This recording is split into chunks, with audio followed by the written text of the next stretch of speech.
Hola, ¿qué tal? Buenas tardes, bienvenidos a este ciclo de entrevistas del canal de TV del diario digital Conclusión.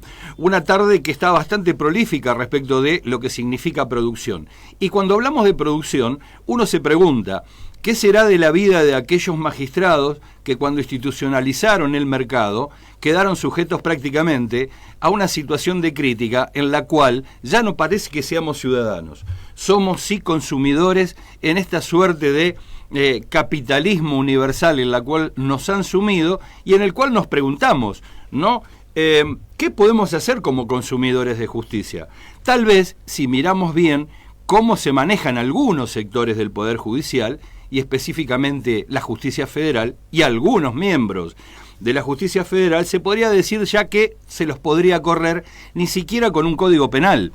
Nosotros creemos que tal vez con, no sé, la Ley de Defensa de la Competencia, con la Ley de Defensa del Consumidor, y es tal el grado de degradación del derecho que para convertirnos en algo, si bien hay algunos pensadores en el marco del derecho y algunos juristas que muy bien defienden o han desarrollado esta teoría que a partir de la reforma del año 94 han institucionalizado, valga la redundancia, determinados institutos que permiten a la población, institutos de participación ciudadana que nunca se da, nos seguimos preguntando, ¿por qué hubo una necesidad de institucionalizar todo esto? ¿Y por qué hoy, como consumidores, podemos decir queremos ante la justicia el libro de queja?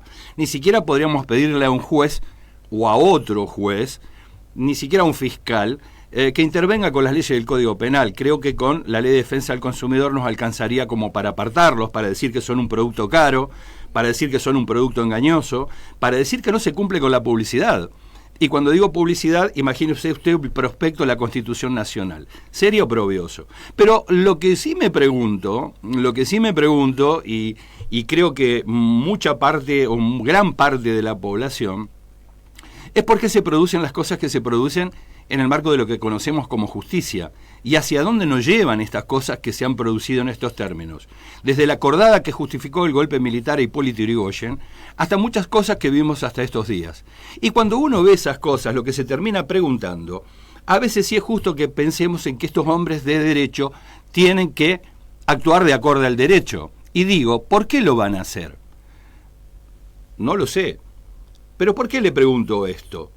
Porque también me da la sensación de que cuando uno es persona, tiene una escala de valores, y en esos valores tiene validez el hecho de decir, bueno, yo distribuyo e imparto justicia y genero las situaciones sociales en la cual genero un país inclusivo, un país distributivo, un país justo, un país que piense que hay situaciones que el poder político muchas veces por error, por negligencia o por mala fe actúa.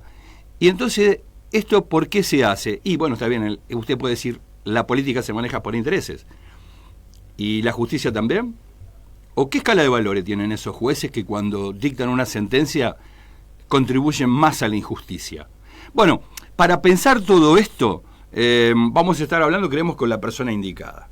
Vamos a estar hablando con el ex juez Carlos Rosansky. Y con esto le damos la bienvenida. ¿Cómo le va a usted, doctor? Hola, Aldo, bien, un placer, un gusto.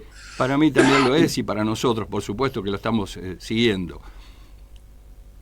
Bueno, quería, con esto que lo estamos siguiendo, cuidado. Estaba diciendo los tweets que va lanzando día a día porque ya con estas... Sí. Y con las escuelas, todo lo que ya han pasado muchos jueces y con cómo fueron perseguidos, cómo buscaron destituciones. Son cosas realmente oprobiosas. Pero bueno, nos gustaría que nos cuente cómo está viendo el panorama, el terreno judicial en su conjunto, por qué este Estado de Derecho está tan imperfecto, por qué les cuesta a algunos jueces impartir justicia justamente, porque qué perfección tiene una ley que necesita, está bien, la relación entre los privados hay que pensarla, que no siempre es perfecta, pero entre el Estado, que debe cumplir un rol, y los privados, que somos nosotros o las personas, muchas veces eso no está a la altura de lo que dice ser. Yo le puedo contar mi experiencia personal sobre esa pregunta de impartir justicia. Pues yo ejercí 10 años la profesión en Buenos Aires, y me peleé 10 años con todo el sistema, con jueces, fiscales, etcétera. Yo ejercía en distintos fueros, civil, comercial, laboral y penal. Y después, en ese tiempo, me fui a vivir a Bariloche, ejercí un poco y después concursé para juez de cámara. Es decir, que mi experiencia como juez fue desde ese momento hasta que me jubilé, 25 años como juez de cámara. Y yo desde el primer día me acordaba, por lo que usted dijo recién del acto de impartir justicia, en la verdad, Aldo, yo no tuve problema, nunca tuve problema para tomar una decisión. Y tuve la suerte que durante 25 años no me molestó nadie, salvo si nadie del Estado. Claro. Me molestaron en los juicios de lesa humanidad, pero no era el Estado, era lo que quedaba de aquel sistema genocida, pero no desde el Estado.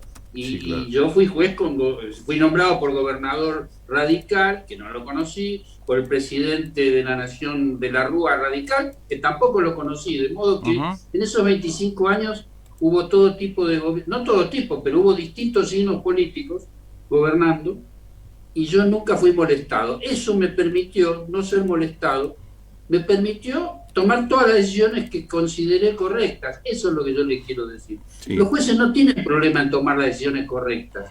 Lo que pasa es que eligen tomar a veces unas y a veces otras. Entonces los jueces correctos van a tomar decisiones correctas y los otros van a tomar otras, ¿correcto? Sí, claro, sí, claro. Ahora, cuando usted ve, en su caso, nosotros no lo englobamos en este comentario, digo, cuando usted ve el accionar de aquellos que de alguna forma han decidido per se ignorar el derecho e incluso incurrir en la figura de prevaricato, que saben que están haciendo algo mal a sabiendas, es difícil recuperar esa confianza por parte de nosotros cuando los vemos que es para instituir la pobreza, y mucho más si se trata de la persecución política, sea del signo que sea, ¿no? Es difícil con esos jueces, con otros es fácil, es decir, lo que hay que hacer es tomar la decisión de modificarlo, sí, Aldo, claro. Se trata de eso. Cuando algo no funciona, pero en serio, estamos hablando de una justicia, usted citaba la acordada de la Corte de 1930, claro. Y yo le agrego, eso fue el 10 de septiembre de 1930, sí. El golpe fue el 6 de sí. septiembre, 4 días después, y la Corte, antes de tomar la decisión, le pidió la opinión al Procurador General de la Nación. ¿Cómo se llamaba? Horacio Rodríguez Larreta. Es decir, sí. Hay una continuidad con algunos cambios de matices, pero y biológicos, por supuesto, se van renovando las generaciones, pero la estructura de la familia judicial, Aldo, es la misma, y la ideología también. Entonces, tenemos los jueces, como yo decía, los jueces correctos, que por supuesto los hay, si no, no habría país, bienvenidos, son buena gente, y tenemos la basura es un sector que está ahí adentro, que está metido, es peligroso, Aldo. Ya hemos visto cómo son peligrosos en dictadura y son peligrosos en democracia. Bien, a partir de esta definición que usted da, porque por ser peligrosos en democracia se supone de que hoy tendríamos que esperar una respuesta. Hay decisiones que se van tomando en el marco de este gobierno y que tienden de alguna manera a subsanar este tipo de actitudes. Ir sobre los apellidos sería una cosa muy difícil, ¿no? Porque sería el nombre de la historia. Ahora parece ser que en el caso de los Larreta se sigue de alguna manera con esa tradición, la dinastía no ha perdido las mañas, pero si nos remitimos a la necesidad de las modificaciones que tiene que haber hoy en el Poder Judicial, ¿por dónde usted cree que es el camino correcto? El primer paso es la decisión política, Aldo. Estamos hablando de, insisto, una estructura corrupta dentro de una institución muy grande como es el Poder Judicial, y esa estructura está absolutamente intacta al día de hoy, con la única modificación del fallecimiento de Bonadío. Claro. Es decir, con esa excepción tenemos el resto exactamente cada uno en su despacho, incluyendo personajes siniestros como Bruglia y Bertuzzi, para dar un ejemplo. Entonces, cuando esa estructura continúa intacta, hay algo que está faltando en la decisión política, sin poner en duda la excelente voluntad que tiene el presidente de la Nación, imagino yo, de modificar esto. Lo que pasa es que modificar una estructura corrupta en un poder judicial no es un tema sencillo. Por supuesto que se puede hacer, pero no es un tema sencillo. Cuando dice no es sencillo, ¿qué imagina? Bueno, porque a veces se comete un error en el análisis de la problemática pensando que es una cuestión de nombres. ¿Sí? Stornelli, Bonadío, Bruglia, Bertuzzi, y no es así, Irurzu. No es una cuestión de nombres, es una cuestión de institucional, es una falla institucional muy grave que no se resuelve cambiando a una persona. De hecho, Bonadío falleció y el sistema está intacto. La modificación es estructural en la institución Poder Judicial. Ese es el verdadero desafío, creo que es el más importante que tiene el presidente desde el día que asumió, Aldo. Democratizar la justicia es el desafío más grande que tiene el presidente de la Nación, porque de esa democratización depende el funcionamiento de todos los otros planes de gobierno. Democratizar, cuando usted dice, doctor, por ejemplo, la justicia, ya que, bueno, quien hace algo de lectura o ha pasado por un diario, alguna revista, algún libro en el cual hay opiniones, es una palabra muy fuerte, porque si es necesario democratizar un poder de la República, que uno se pregunta qué es lo que estará pasando allí adentro. Da la sensación de que se trata de un bloque monolítico, ¿no? Que responde según los intereses del bloque y no de lo que los ciudadanos esperamos, porque creo que las leyes son para todos, no para los intereses del bloque, ¿no? Bueno, pero ese bloque monolítico, que sería el núcleo corrupto de la justicia, es como usted dice, es monolítico, es delincuencial, es una banda criminal, pero me pensaba yo en un ejemplo, ¿no? La expresidenta, hoy vicepresidenta de la Nación, tuvo que ir ocho veces a indagatoria en un día, una cosa demencial, obscena, bizarra, ¿sí? Y Stornelli 8 veces se negó a ir a una indagatoria y al día de hoy sigue en su despacho, Aldo. Sí, claro. Ahí es donde nosotros podemos visualizar ese contraste que tiene que ver con lo que yo mencionaba de esos funcionarios que son absolutamente corruptos, como es Carlos Stornelli, un delincuente ya conocido, y la banda que integra él y en algunos casos la comanda. No es el más alto de la banda, pero sí tiene un cargo importante. Y eso no es sencillo de desmontar, si no ya lo hubiera hecho el presidente y no lo hizo, Aldo. Claro. Está claro.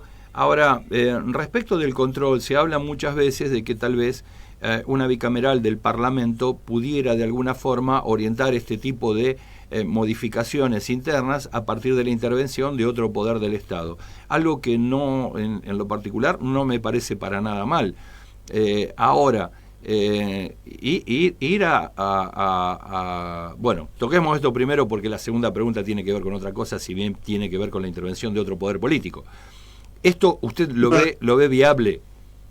Sí, la bicameral no solo es viable, es constitucional y es sumamente aconsejable. Lo que pasa es que no creo ni por ventura que una comisión bicameral resuelva lo que estamos conversando. Es decir, la bicameral es necesaria, es una medida muy útil, pero es decir, el resultado va a verse o no de acuerdo al contexto que tengan en cuenta. La bicameral también es una cuestión de nombres, porque lo que va a investigar son determinados actos de gente de la justicia, del Poder Judicial, de corrupción y de distintos desvíos, no para juzgarlos, porque no es su función, pero sí para investigarlos. Claro. Ahora, si aceptamos lo que yo planteo, de que esto no es una cuestión individual, sino que es institucional, que está en el corazón del Poder Judicial, tampoco es suficiente la bicameral. La bicameral es una parte importantísima de un proceso de saneamiento del Poder Judicial, pero de ningún modo alcanza y no podría alcanzar,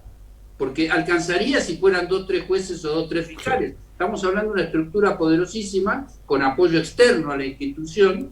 Estamos hablando ahí sí de los medios hegemónicos, de las grandes fortunas, porque en última instancia, Aldo, esto es una cuestión de plata, nada más. Esta gente lo que vino es a saquear el país, lo han hecho toda la historia y lo que han cambiado son los métodos. Reemplazaron el de la dictadura de secuestro, tortura y muerte, lo reemplazaron por el lawfare, es decir, las persecuciones políticas, etcétera. Pero nada más, cambian los métodos, pero la avidez de esta gente es infinita. Bien, ahora le quería preguntar respecto de esto, cuando usted dice que se modifica el método, pero que de alguna forma responde a una situación de saqueo permanente, en la cual se han justificado atrocidades en nombre de una legalidad supuesta y de la cual muchos desconocemos porque, claro, no somos entendidos en la materia. Sin embargo, hay pruebas que son harto evidentes de que son funcionales a determinados poderes. Estos poderes son económicos, estos poderes económicos, por decirlo de alguna manera, no siempre responden a intereses locales. Estamos hablando de el lawfare que se instaló en toda Latinoamérica, como fue el Plan Cóndor allí por la década del 70. Ahora, ¿por qué usted, le pregunto algo, por qué creo que le cuesta mucho a algunos sectores de la población entender de que esta gente es funcional a determinados poderes y que esos poderes lo que se proponen es saquearnos? Y por saquearnos vivimos en una situación de permanente malestar, pero no solo por la virulencia política o por lo que se ejerce sobre las personas o sobre el cuerpo de las personas, sino porque degrada la calidad de vida y sin embargo parece ser que eso es difícil asociarlo. Sí, yo le quiero hacer una precisión sobre lo que usted decía funcional, porque a mí me parece, yo antes le decía, hay un sector de jueces muy buenos y fiscales, buena gente, que no está en este análisis, porque estamos hablando de los malos, ¿sí? Claro. Bueno, y esos malos tienen a su vez dos sectores definidos, por eso a mí me parece importante hacer esta precisión. Sí. Hay un sector que sí es funcional, como usted dice, pero que es funcional con su no hacer, es funcional con sus temores, con su debilidad, con sus silencios. Y hay otro sector, que sería el núcleo más corrupto, que son cómplices. No es que son funcionales, son cómplices porque forman parte de la banda. Esto es algo que hay que empezar también a conversarlo, Aldo. Bien, no, le preguntaba porque a veces creen cuando se ven este tipo de disputas que solo lo que subyace allí es una diferencia de carácter partidario. Algo que quien lo ve con un poquito más de precisión y si afina el periscopio, iba a decir, la lupa o agranda la letra chica, se da cuenta de que, como usted dice, son no funcionales, sino que son cómplices del saqueo y ya hasta sería lícito decir que también son socios, ¿no? Son absolutamente socios y coincido con lo que usted dice, no es un tema partidario, aunque hay una correlación entre determinados partidos y lo que hacen. Sí. Pero fíjese que interesante, yo mencionaba antes que durante 25 años yo fui juez de Cámara y fue con gobernador radical y luego con presidente de la Nación radical y con, para que tenga una idea, en esos 25 años estuvo Masachesi gobernador, de la Rúa, Néstor, Cristina, es decir, en ese arco había distintos partidos políticos, en este caso radicalismo y justicialismo. Y hoy tenemos una parte del radicalismo que es parte de esa sociedad siniestra y lo estamos viendo desgraciadamente en el gobierno de Mauricio Macri, se vio muy claro y se ve hoy. Hoy cuando usted lo escucha a Negri, ¿a dónde lo va a ubicar a Negri? No es un tibio, son socios, él forma parte de todo esto con su discurso, como lo son otra parte del Partido Radical. Y al mismo tiempo usted tiene un hombre como, no sé, Moró, que usted lo escucha hablar y dice, no parece radical. No, es radical. Lo que sucede es que como todos los grandes partidos, hay mucha heterogeneidad dentro. Y en el caso, el único partido que yo creo que no tiene tanta heterogeneidad, más allá de sectores que se los llama ahora a la blanda o a la dura, pero me da lo mismo, es el PRO. Es Cambiemos y hoy Juntos por el Cambio, pero tiene que ver con que son la derecha, Aldo, son la ultraderecha regional, entonces en ese sentido, son mucho más monolíticos que los demás partidos. Se entiende, está claro, estamos de alguna forma cerrando la postal. Me gustaría dos palabras respecto de esto, que es el tuit suyo de hoy, que es fuerte de por sí, ¿no? Dice, la mamá de Macri dijo que le pegaba por mentir.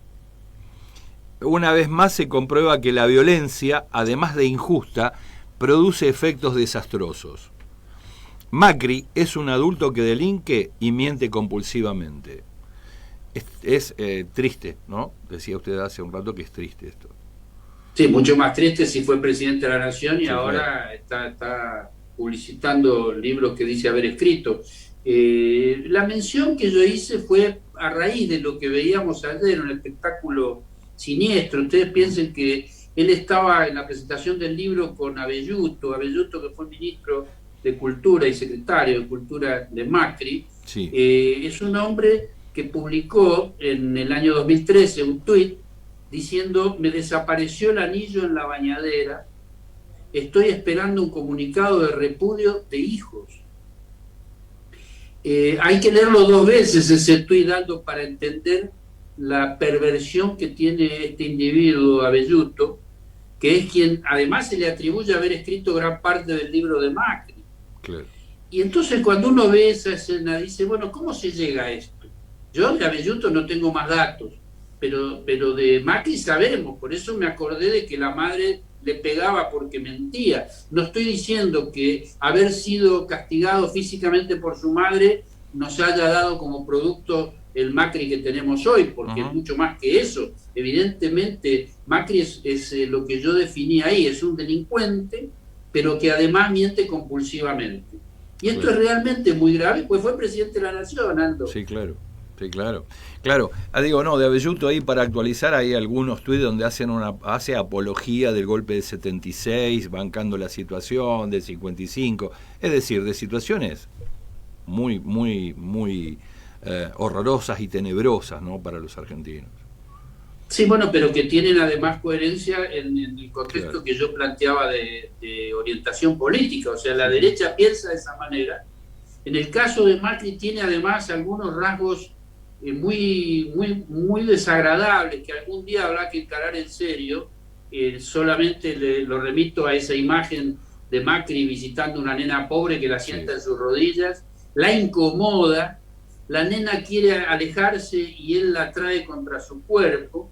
Esto está en internet, se llama Vendo Flores para comprarme una bicicleta, donde él no solo que está tolerando el trabajo infantil, sino que lo estimula porque le quiere comprar las flores, y al mismo tiempo la incomoda en su intimidad, invade la intimidad de esta nena, y también a mí me impactó mucho esa imagen porque permite tener una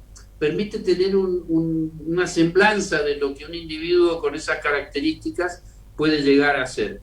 Por eso me parece que tenemos que ser muy cuidadosos cuando lo analizamos, para no quedarnos en el discurso, es decir, Macri no es un liberal, Macri no es un hombre de derecha nada más, es un perverso, es un hombre con rasgos muy graves, que fue presidente de la Nación y que ahora pretende volver a hacerlo. Dios nos libre de una cosa así, Aldo. Sí, claro. Y ya la última, en un minuto, si puede ser, ¿usted qué cree que podemos hacer los ciudadanos para colaborar en esta situación de cambio, ni más ni menos que de la justicia? Bueno, recordarle a Alberto Fernández que 400.000 personas dieron vuelta en la calle el 2x1 infame de la Corte Suprema actual, o de una parte de la Corte Suprema actual, y si las decisiones que él toma y va a seguir tomando, y esperemos que siga tomando, sobre la reforma del Poder Judicial, van a tener un apoyo mucho mayor que el que él imagina, porque la gente quiere ese cambio en la justicia, y no es solamente la gente que lo votó, Aldo. Es interesante tener en cuenta que casi el 90% de la gente descree su justicia, y sabemos que no lo votó el 90%. Por lo tanto, el nivel de aceptación que él tendría de medidas de fondo para reformar el Poder Judicial sería amplísimo. Es el pueblo el que convalida, y el presidente de la Nación y la vicepresidenta tienen ese apoyo para la reforma. Así que no hay ningún motivo para no hacerlo. Perfecto. Bueno, desde ya yo le quiero agradecer su tiempo. Está claro esta, no digo incitación a la participación porque sonaría muy discordante con lo que propone, incitación no, pero por lo menos tomar conciencia y una actitud un poco más activa y comprometida con lo que significa el futuro, el destino de todos, porque en esto también va en juego lo que pueden ser nuestros seres queridos, nuestros hijos, aquellos que seguramente nos van a trascender y de alguna manera van a tener que ser los recipiendarios de estas conductas que nosotros nos debemos a nosotros mismos y como compromiso al futuro. Muchas gracias por su tiempo. No, un placer, Aldo, gracias por la invitación. Igualmente. Bueno, hablábamos con el doctor Carlos Rosansky, con quien, bueno, tratábamos de sacarnos dudas respecto de lo que es la justicia. Una persona que habló en primera persona en su momento cuando arrancamos la nota y que tenía que ver con contar la propia experiencia, de también hacernos mención y alusión que no todo era igual, de también tratar de separar en lo que significa los nombres, más allá de que haya dinastías, que no, esto no se resuelve solamente con ir sobre los nombres. También hay que ir sobre, a lo mejor, el acto de estos nombres, que es cuando se cumpliría o cuando se consagraría, digamos, una violación del derecho. Pero también no es menos cierto de que en determinado momento estos nombres, entiéndase dentro de la justicia o de la política, muchas veces uno dice que es esperable. Bueno, al menos tomemos la precaución, no vamos a condenar por anticipado, para eso lo tenemos a Irursum.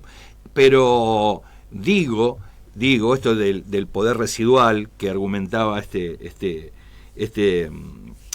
juez, y bueno, algo que nos preocupa, porque mientras parece ser de que algunos sectores siguen pensando en los mismos términos, y se van olvidando de muchas cosas que se aprendieron, siguen insistiendo en lo mismo. Y entonces uno se llega a preguntar, ¿qué pasó? ¿Perdió los valores o incrementó los intereses? ¿Qué pasó con este sector? Como decía Rosansky, no es funcional, no es que por convicción actúe y por lo tanto se convierte en funcional. Es porque es cómplice y además también nosotros le agregábamos socio.